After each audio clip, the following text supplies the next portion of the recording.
He asked me to explain why I am afraid of a draft of cool air, why I shiver more than others upon entering a cold room, and seem nauseated and repelled when the chill of evening creeps through the heat of a mild autumn day. There are those who say I respond to cold as others do to a bad odor, and I am the last to deny the impression. What I will do is to relate the most horrible circumstance I ever encountered, and leave it to you to judge whether or not this forms a suitable explanation of my peculiarity. It is a mistake to fancy that horror is associated inextricably with darkness, silence, and solitude. I found it in the glare of mid-afternoon, in the clangor of a metropolis, and in the teeming midst of a shabby and commonplace rooming house with a prosaic landlady and two stalwart men by my side. In the spring of 1923, I had secured some dreary and unprofitable magazine work in the city of New York, and being unable to pay any substantial rent, began drifting from one cheap boarding establishment to another in search of a room which might combine the qualities of decent cleanliness, endurable furnishings, and very reasonable price. It soon developed that I had only a choice between different evils, but after a time I came upon a house in West 14th Street which disgusted me much less than the others I had sampled. The place was a 4-story mansion of brownstone, dating apparently from the late 40s, and fitted with woodwork and marble whose stained and sullied splendor argued a descent from high levels of tasteful opulence. In the rooms, large and lofty, and decorated with impossible paper and ridiculously ornate stucco cornices, there lingered a depressing mustiness and hint of obscure cookery. But the floors were clean, the linen tolerably regular, and the hot water not too often cold or turned off, so that I came to regard it as at least a bearable place to hibernate till one might really live again. The landlady, a slatternly, almost bearded Spanish woman named Herrero, did not annoy me with gossip or with criticisms of the late burning electric light in my third-floor front hallroom, and my fellow lodgers were as quiet and uncommunicative as one might desire, being mostly Spaniards a little above the coarsest and crudest grade. Only the din of street cars in the thoroughfare below proved a serious annoyance. I had been there about 3 weeks when the first odd incident occurred. One evening at about 8, I heard a spattering on the floor and became suddenly aware that I had been smelling the pungent odor of ammonia for some time. Looking about, I saw that the ceiling was wet and dripping, the soaking apparently proceeding from a corner on the side toward the street. Anxious to stop the matter at its source, I hastened to the basement to tell the landlady, and was assured by her that the trouble would quickly be set right. "A doctor me plus us," as she cried as she rushed upstairs ahead of me. "I have spiel his chemicals. He is to seek for Doctor himself seeker, and seeker all the time, but he will not have no attire for help. He is very queer in his sickness all day, he take funny smelling baths, and he cannot get excite or warm. All his own housework, he do his little room are full of bottles and machines, and he do not work as doctor. But he was great on semi fatire, in Barcelona have hear of him and, only juice now he feeks a arm of the plumber that get hurt of sudden. He never go out, only on roof, and my boy Esteban, he bring him his food and laundry and medicines and chemicals. My God, the salamoniac that man use for keep him cool. Eh?" Mrs. Herrero disappeared up the staircase to the 4th floor, and I returned to my room. The ammonia ceased to drip, and as I cleaned up what had spilled and opened the window for air, I heard the landlady's heavy footsteps above me. Dr. Mule plus us I had never heard, save for certain sounds as of some gasoline-driven mechanism, since his step was soft and gentle. I wondered for a moment what the strange affliction of this man might be, and whether his obstinate refusal of outside aid were not the result of a rather baseless eccentricity. There is, I reflected tritely, an infinite deal of pathos in the state of an eminent person who has come down in the world. I might never have known Dr. Munoz had it not been for the heart attack that suddenly seized me one forenoon as I sat writing in my room. Physicians had told me of the danger of those spells, and I knew there was no time to be lost. So remembering what the landlady had said about the invalidous help of the injured workman, I dragged myself upstairs and knocked feebly at the door above mine. My knock was answered in good English by a curious voice some distance to the right, asking my name and business, and these things being stated, there came an opening of the door next to the one I had sought. A rush of cool air greeted me, and though the day was one of the hottest of late June, I shivered as I crossed the threshold into a large apartment whose rich and tasteful decoration surprised me in this nest of squalor and seediness.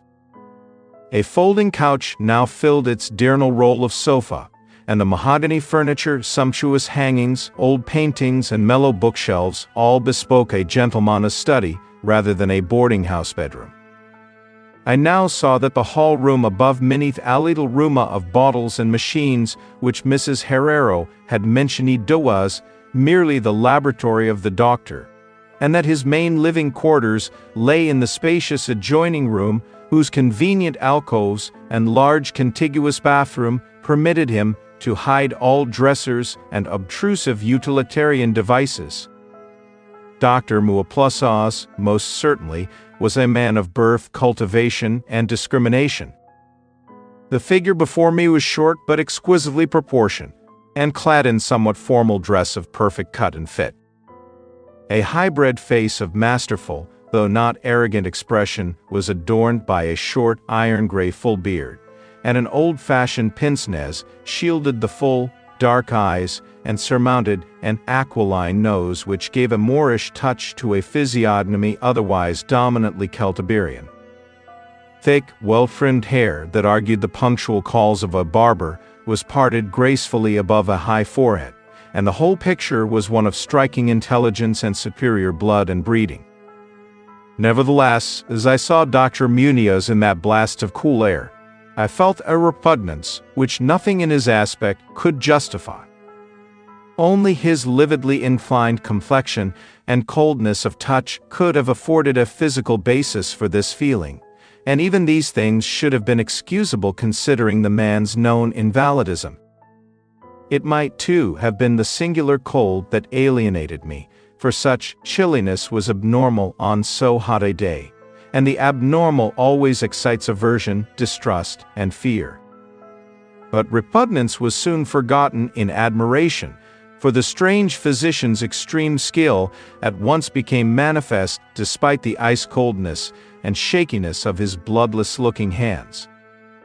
He clearly understood my needs at a glance, and ministered to them with a master's deftness, the while reassuring me in a finely modulated though oddly hollow and timbreless voice that he was the bitterest of sworn enemies to death, and had sunk his fortune and lost all his friends in a lifetime of bizarre experiment devoted to its bafflement and extirpation. Something of the benevolent fanatic seemed to reside in him, and he rambled on almost garrulously as he sounded my chest and mixed a suitable draught of drugs fetched from the smaller laboratory room. Evidently he found the society of a well-born man a rare novelty in this dingy environment, and was moved to unaccustomed speech as memories of better days surged over him. His voice, if queer, was at least soothing, and I could not even perceive that he breathed as the fluent sentences rolled urbanely out. He sought to distract my mind from my own seizure by speaking of his theories and experiments, and I remember his tactfully consoling me about my weak heart by insisting that will and consciousness are stronger than organic life itself, so that if a bodily frame be but originally healthy and carefully preserved, it may through a scientific enhancement of these qualities retain a kind of nervous animation despite that most serious impairments, defects, or even absences in the battery of specific organs. He might, he half-jestingly said, some day teach me to live, or at least to possess some kind of conscious existence, without any heart at all. For his part, he was afflicted with a complication of maladies, requiring a very exact regimen, which included constant cold. Any marked rise in temperature might, if prolonged, affect him fatally, and the frigidity of his habitation, some 55 or 56 degrees Fahrenheit, was maintained by an absorption system of ammonia cooling the gasoline engine of whose pumps I had often heard in my own room below. Relieved of my seizure in a marvelously short while, I left the shivery place a disciple and devotee of the gifted recluse. After that I paid him frequent overcoated calls, listening while he told of secret researches and almost ghastly results, and trembling a bit when I examined the unconventional and astonishingly ancient volumes on his shelves. I was eventually, I may add, almost cured of my disease for all time by his skillful ministrations. It seems that he did not scorn the incantations of the medievalists, since he believed these cryptic formulae to contain rare psychological stimuli which might conceivably have singular effects on the substance of a nervous system from which organic pulsations had fled.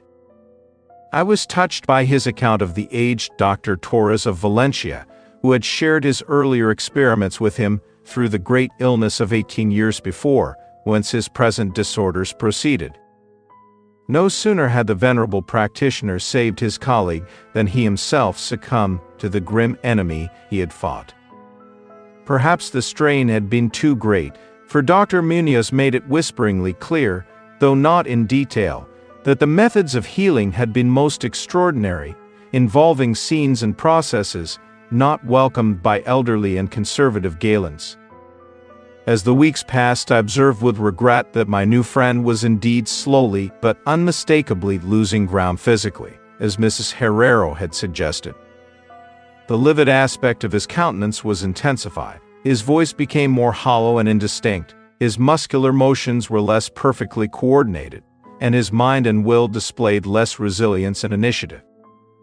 Of this sad change he seemed by no means unaware, and little by little his expression and conversation both took on a gruesome irony which restored in me something of the subtle repulsion I had originally felt. He developed strange caprices, acquiring a fondness for exotic spices and Egyptian incense till his room smelled like the vault of a sepulchred pharaoh in the Valley of Kings. At the same time his demands for cold air increased, and with my aid he amplified the ammonia piping of his room and modified the pumps and feed of his refrigerating machine till he could keep the temperature as low as 34 degrees or 40 degrees, and finally even 28 degrees, the bathroom and laboratory, of course, being less chilled, in order that water might not freeze and that chemical processes might not be impeded. The tenant adjoining him complained of the icy air from around the connecting door, so I helped him fit heavy hangings to obviate the difficulty. A kind of growing horror of outre and morbid cast seemed to possess him. He talked of death incessantly, but laughed hollowly when such things as burial or funeral arrangements were gently suggested.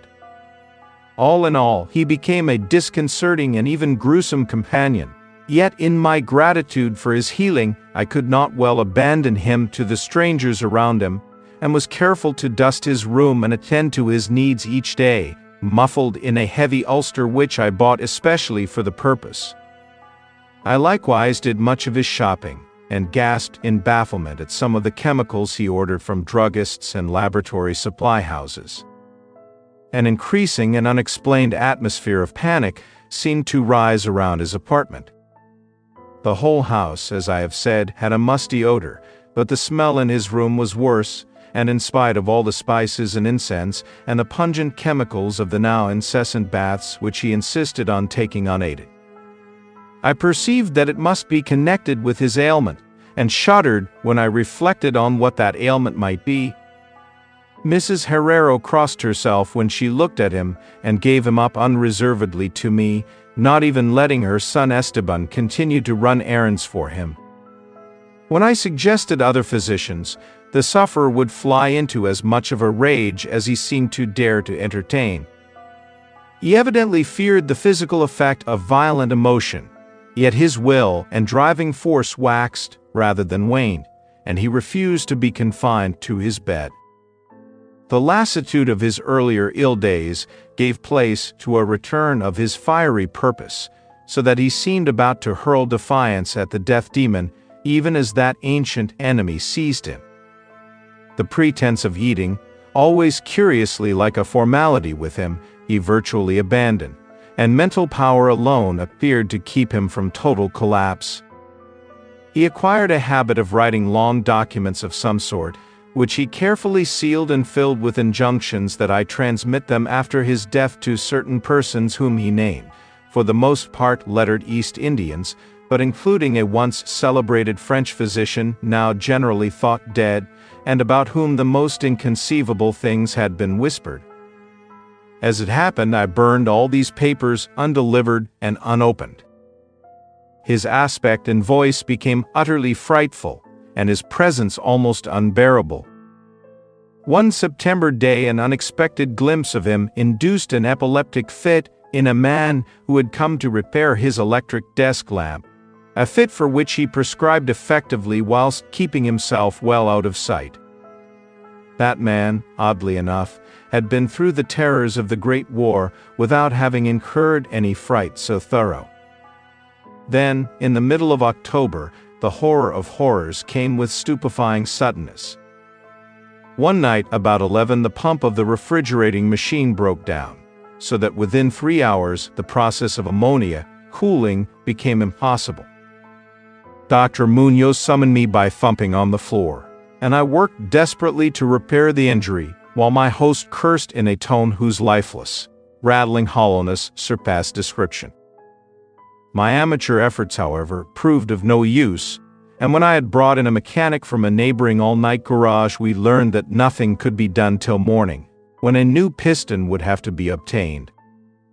The moribund hermit's rage and fear, swelling to grotesque proportions, seemed likely to shatter what remained of his failing physique, and once a spasm caused him to clap his hands to his eyes and rush into the bathroom.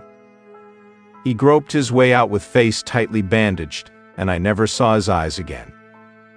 The frigidity of the apartment was now sensibly diminishing, and at about 5 a.m. the doctor retired to the bathroom, commanding me to keep him supplied with all the ice I could obtain at all-night drug stores and cafeterias. As I would return from my sometimes discouraging trips and lay my spoils before the closed bathroom door, I could hear a restless splashing within, and a thick voice croaking out the order for more. At length a warm day broke, and the shops opened one by one. I asked Esteban either to help with the ice fetching whilst I obtained the pump piston, or to order the piston while I continued with the ice, but instructed by his mother, he absolutely refused. Finally, I hired a seedy-looking loafer whom I encountered on the corner of 8th Avenue, to keep the patient supplied with ice from a little shop where I introduced him, and applied myself diligently to the task of finding a pump piston and engaging workmen competent to install it. The task seemed interminable, and I raged almost as violently as the hermit when I saw the hours slipping by in a breathless, foodless round of vain telephoning, and a hectic quest from place to place, hither and thither by subway and surface car. About noon I encountered a suitable supply house far downtown, and at approximately 1:30 p.m. arrived at my boarding place with the necessary paraphernalia and 2 sturdy and intelligent mechanics. I had done all I could and hoped I was in time. Black terror, however, had preceded me. The house was in utter turmoil, and above the chatter of awed voices I heard a man praying in a deep basso. Fiendish things were in the air, and lodgers told over the beads of their rosaries as they caught the odor from beneath the doctor's closed door. The lounger I had hired, it seems, had fled screaming and died not long after his second delivery of ice, perhaps as a result of excessive curiosity. He could not, of course, have locked the door behind him, yet it was now fastened, presumably from the inside.